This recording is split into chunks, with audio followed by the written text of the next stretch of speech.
Bore तो नहीं हुए आप लोग? No sir. No sir. कौन बोला यस सर? नो सर बोले। No sir. हो जाओ, बोर होना कोई गुनाह थोड़े है।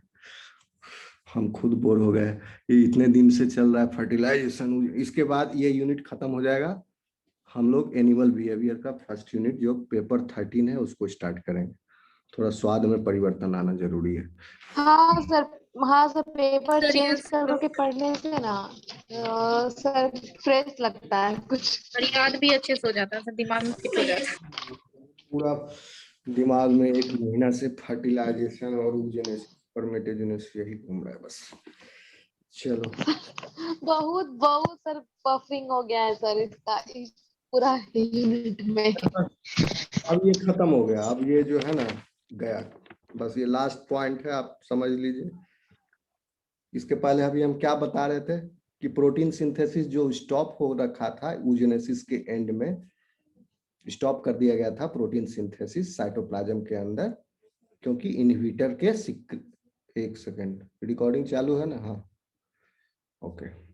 तो सिक्रीशन जो स्टॉप, प्रोटीन सिंथेसिस जो स्टॉप था, उस इनहिबिटर को भी, क्योंकि वो इनहिबिटर जो था वो that inhibitor itself was a protein, तो उसको by the action of proteolytic enzyme that inhibitor was hydrolyzed and then protein synthesis starts।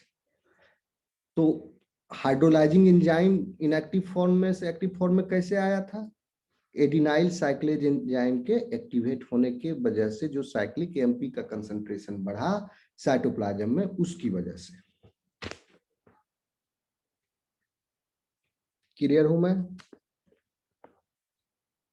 Last वाले वीडियो में इस पॉइंट को हम लोग डिस्कस कर रहे थे, तभी ये कट हो गया था वीडियो, तो हो गया। ओके, अब क्या होगा? प्रोटीन सिंथेसिस स्टार्ट हो गया, अब न्यूक्लियर डिवीजन की तैयारी हो गई। न्यूक्लियर डिवीजन की तैयारी से पहले, क्यों न्यूक्लियर डिवीजन की तैयारी होगी? आप पूछोगे क्यों होगी? क्योंकि अभी तो फर्टिलाइजेशन हुआ भी नहीं है अच्छे से, फर्टिलाइजेशन अभी चल ही रहा है। Pronucleus, male pronucleus and female pronucleus have not mixed yet।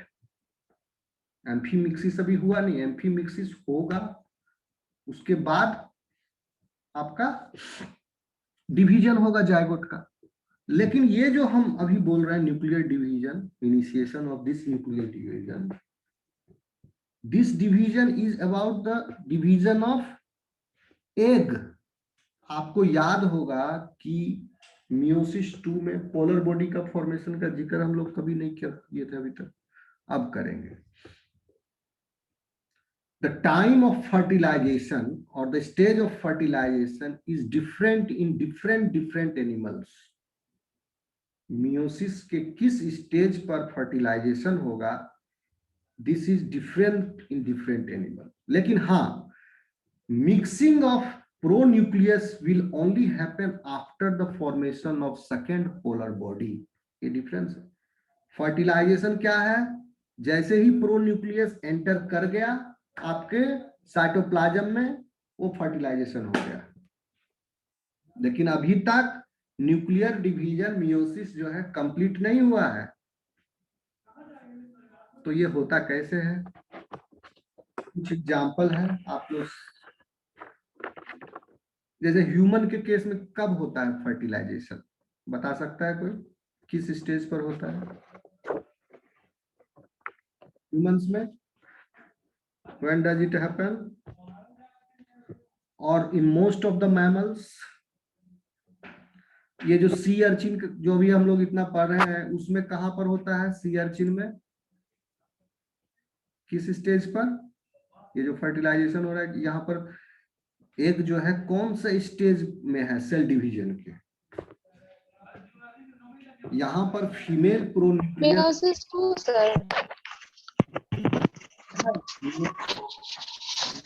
में भी दूसरा स्टेज है ना, ठीक है ना। मियोसिस टू के Yes, sir. मियोसिस के लास्ट में there is formation of polar bodies meiosis के लास्ट में। तो मियोसिस का अच्छा, last two polar, first polar body तो होता है, फिर सेकंड पोलर बॉडी भी शायद डिफरेंट, मतलब बनता उसके बाद ही सर। तो फर्स्ट पोलर बॉडी जो बना वो कब बना, मियोसिस 1 के एंड में।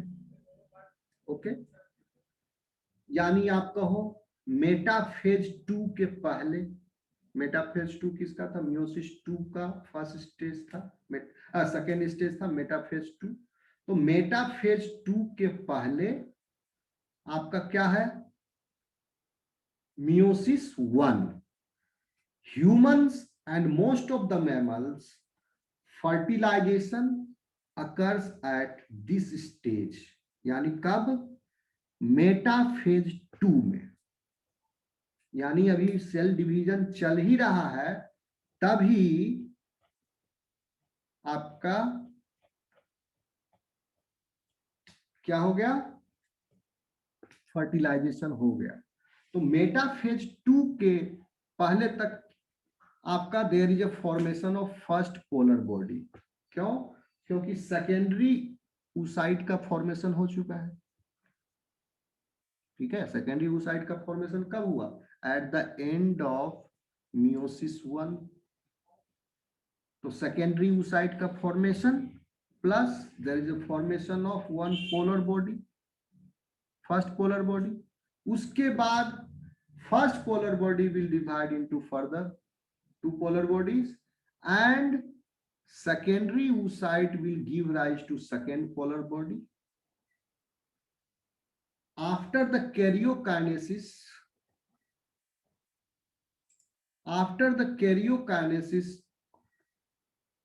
of the secondary oocyte, यानी सेकेंडरी oocyte के न्यूक्लियस का जो डिवीजन होगा, उसके बाद सेकेंड पोलर बॉडी के फॉर्मेशन के बाद द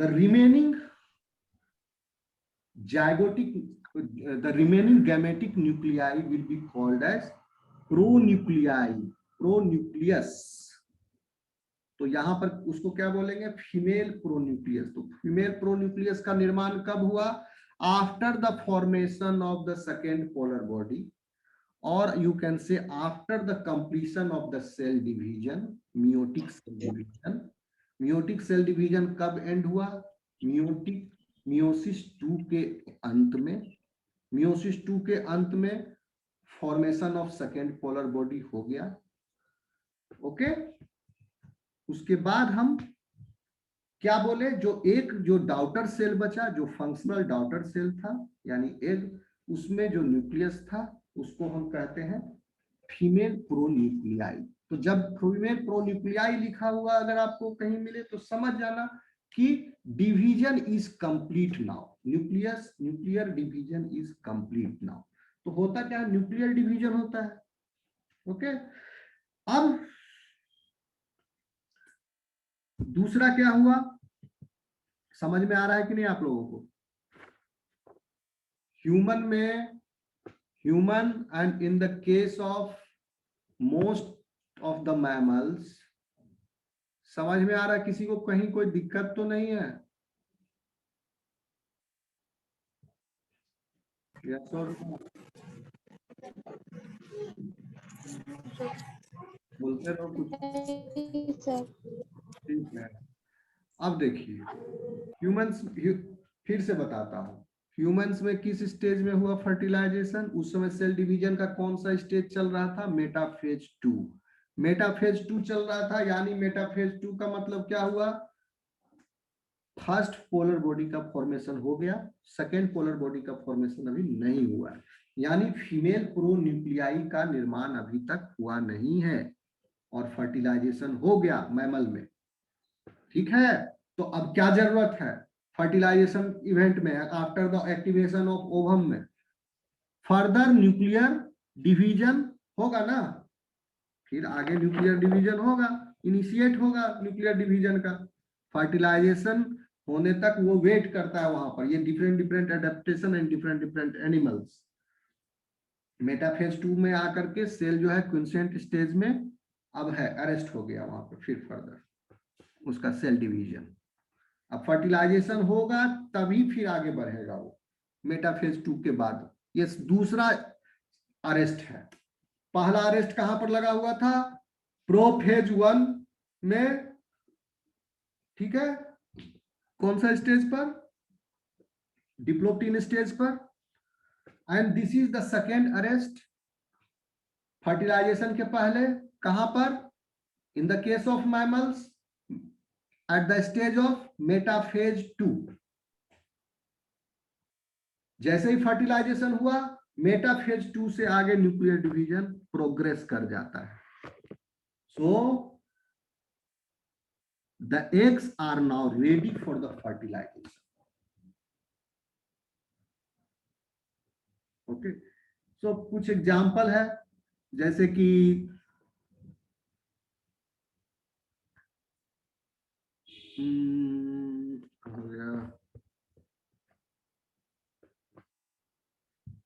जैसे सी अर्चिन, इतना बार बार पढ़ रहे हैं। सी अर्चिन में कब होता है fertilization? After the formation of female pronucleus, यानी मियोस्टिक डिवीजन पूरा कंप्लीट हो गया, सेकेंड पोलर बॉडी का फॉर्मेशन हो गया, तब हुआ उसमें फर्टिलाइजेशन। किसमें? इकाइनोडर्मेटा एंड सिलेंट्रेट्स में। और सेकेंड मेटाफेज स्टेज पर किसमें हो रहा है? आपका कोर्डेटा में, एम्फियोक्सिस के अंदर और मैमल्स के अंदर। सेकेंड मेटाफेज यानी फर्स्ट पोलर बॉडी का फॉर्मेशन हो चुका है। फर्स्ट मेटाफेज के स्टेज पर भी होता है फर्टिलाइजेशन इंसेक्ट में। यानी फर्स्ट मेटाफेज के स्टेज पर क्या है? आपका प्राइमरी oocyte है, यानी अभी ग्रोथ पीरियड चल ही रहा है। यानी ग्रोथ पीरियड में तो टाइम लगता है, तो फर्टिलाइजेशन हो गया ग्रोथ पीरियड में ही। तो यानी अब वो क्या करेगा? ये सब एनिमल्स स्पर्म को स्टोर करेगा। स्पर्म को स्टोर करने का मैकेनिज्म होता है सबके पास। ओके, और फुल्ली ग्रोन प्राइमरी oocyte के स्टेज पर भी, जैसे कि आपको डॉग के अंदर, फॉक्स के अंदर होता है। तो ये कुछ एग्जांपल्स हैं। आप जान, बेसिकली आप जान लो सी अर्चिन में होता है after the formation of the second polar body, or you can say that at the end of the meiotic division, and in the case of mammals it is happening at the stage of second metaphase. ये दो चीज याद रखना।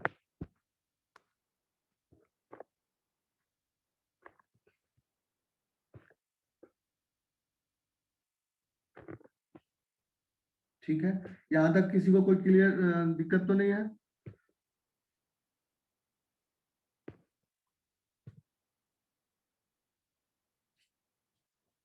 Hello, सुन रहे हो?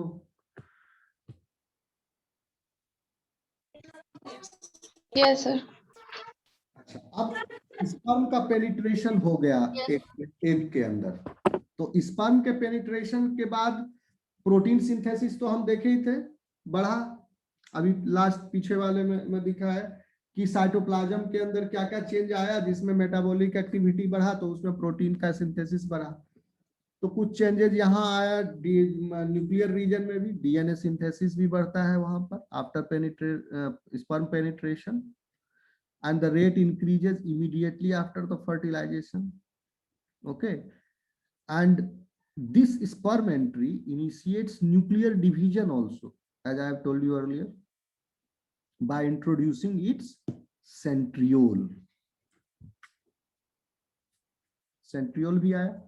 Unfertilised egg में भी एक सेंट्रियोल होता है, लेकिन ये एक ही सेंट्रियोल है, क्योंकि दूसरा सेंट्रियोल चला गया दूसरा वाला पोलर बॉडी में, एक सेंट्रियोल इसके पास रह गया। एक centriole is not enough to initiate the cleavage, इसीलिए अनफर्टिलाइज्ड एग का क्लीवेज नहीं होता है।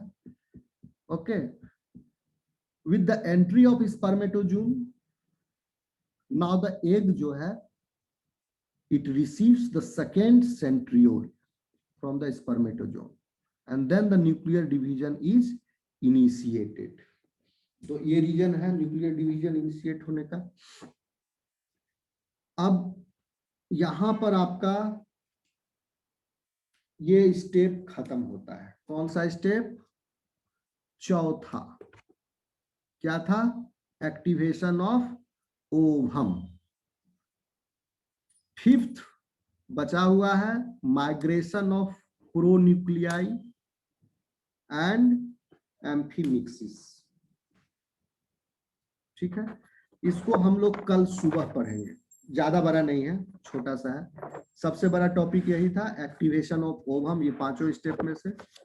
फिर आपका वो इसी में कॉर्टिकल ग्रेन्यूल वगैरह सब आया था, इसी में एक्टिवेशन ऑफ ओवम में ही है ना, फर्टिलाइजेशन, कोन का फॉर्मेशन, ये सब। ठीक है, उसके पहले एक्रोसोम रिएक्शन था, थर्ड स्टेप। सेकेंड स्टेप क्या था? कैपेसाइटेशन था एंड कॉन्टैक्ट। फर्स्ट वाला क्या था? अप्रोच। फिफ्थ वाला जो है एम्फीमिक्सिस, ये भी छोटा टॉपिक है, ज्यादा बड़ा नहीं है, सुबह एक क्लास में ये खत्म हो जाएगा। उसके बाद हम लोग देखेंगे स्पर्म का कुछ केमिस्ट्री, ये भी एक इम्पोर्टेंट टॉपिक है, ज्यादा बड़ा नहीं है, थोड़ा सा है, इसको हम बता देंगे तो समझेंगे कि ये 1.5 सिलेबस ओवर हो जाएगा। दो टॉपिक बचा है इसमें, दो छोटा छोटा टॉपिक बचा है बस, जिसमें एम्फीमिक्सिस बता देंगे तो ये प्रोसेस भी कंप्लीट हो जाएगा।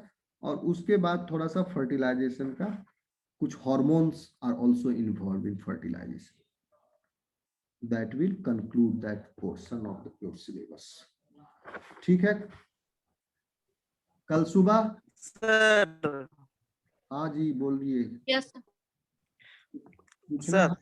बोलो। जी हाँ, बोल रहे थे क्या कि मंडे का क्लास नहीं कर पाएंगे सर, वो थोड़ा सा मेरा एग्जाम है एनटीपीसी का, तो हम वो देने के लिए धन्यवाद जाएंगे सर। मंडे को तो ऑफलाइन भी हो सकता है क्लास ना। ठीक है, जाओ धन्यवाद, कोई बात नहीं। हेलो। हाँ ठीक है सर, इसलिए बता, ठीक है सर। हाँ ठीक है, तो ये बता दोगे तो ठीक है, कोई दिक्कत नहीं है, बाद में हम अब्सेंट नहीं करेंगे, मतलब बाहर नहीं करेंगे, लेकिन ये होगा कि आपको सेकेंड 2 बार लगातार अब्सेंट मत होना, ठीक है ना, दूसरा वाला में जरूर प्रेजेंट रहना। 2 बार जो लगातार absent है उनको मैं इस बार ऑनलाइन से भी निकाल दिया, उनसे भी एक्टिव ग्रुप से, जैसे ससीलता थी एब्सेंट थी 2 बार ऑनलाइन में, ठीक है, तो रहना। तो सर आज मेरा एग्जाम था, इसलिए से मैं एग्जाम पास में नहीं तो कर देखो पाई। ये बता दिया अभी, देखो तारकनाथ मेहता, ये बता दिया, तुम भी बता सकती थी। सर फिर उससे पहले सर क्लास नहीं हुई थी तो मैं नहीं कर पाई इन्फॉर्म, किससे बनाया? बहानाबाजी मत करो, ग्रुप किस लिए बनाया? बोलती भी नहीं हो इसी तो वजह से। हम बात करते। ग्रुप इसलिए ना बनाया, सर मेरा आज एग्जाम है, कल एग्जाम है, एक लाइन लिखने में क्या जाता है?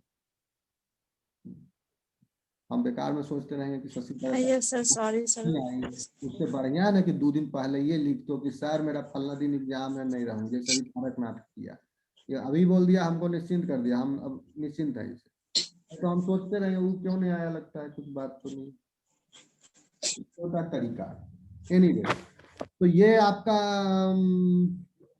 सुबह 7 बजे, या टाइम में कुछ परिवर्तन भी चाहते हैं आप लोग?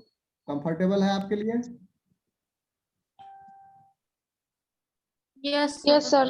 सर, सुबह हम नहीं उठ पाते हैं सर, नहीं इसलिए मेरा क्लास छूटा है सुबह का। तो तुम्हारा कितने बजे उठते हैं आप? पहले प्रिपरेशन के लिए लेट नाइट जाते हैं तो सुबह नहीं उठ पाते हैं और जितना बजे उठो उतने बजे हम क्लास सर। हम 8 बजे या 9 बजे उठते हैं सर। तो उतने बजे शुरू करते हैं क्लास, जितना बजे उठोगे उतना, तब तक इंतजार करेंगे तुम्हारे उठने का, सारा क्लास तुम्हारे उठने का इंतजार कर लेगा तब तक, हाँ ठीक है, हम लोग वेट कर लेंगे आपके उठने का। ठीक है, नहीं आना है तो कोई ऐसा तो नहीं हो सकता मत आओ, एडजस्ट, पढ़ने वाला सर, ऐसा तो इस नहीं तरह का कंप्लेंट कोई स्टूडेंट के मुंह से, हम सिंसियर स्टूडेंट के मुंह से कभी नहीं सुनोगे कि 7 बजे हम उठ नहीं पाते हैं पढ़ने के लिए। ये तो कोई क्या बोलते हैं, कोई फकैती करने वाला ही बोलेगा। स्टूडेंट तो बहुत सवेरे पहले उठता है। ठीक है, ठीक है, तुम्हारा जो मर्जी है वो करो, हम कोई जबरदस्ती थोड़े है। क्लास रिकॉर्डेड है, ये अपना देखने का मन होगा देख लेना। एनीवे, ठीक है, सुबह 7 बजे क्लास रहेगी और कल ये ओके सर। टॉपिक खत्म हो जाएगा 1.5 और उसके बाद हम लोग दूसरा पेपर शुरू करेंगे CC13 आपका, उसका बिहेवियर। हो सकता है कल ही वो भी स्टार्ट कर दे बिहेवियर। ओके, चलो bye bye. Okay sir, thank you sir. Bye bye. Thank you sir, bye sir. Thank you sir. Okay, take care.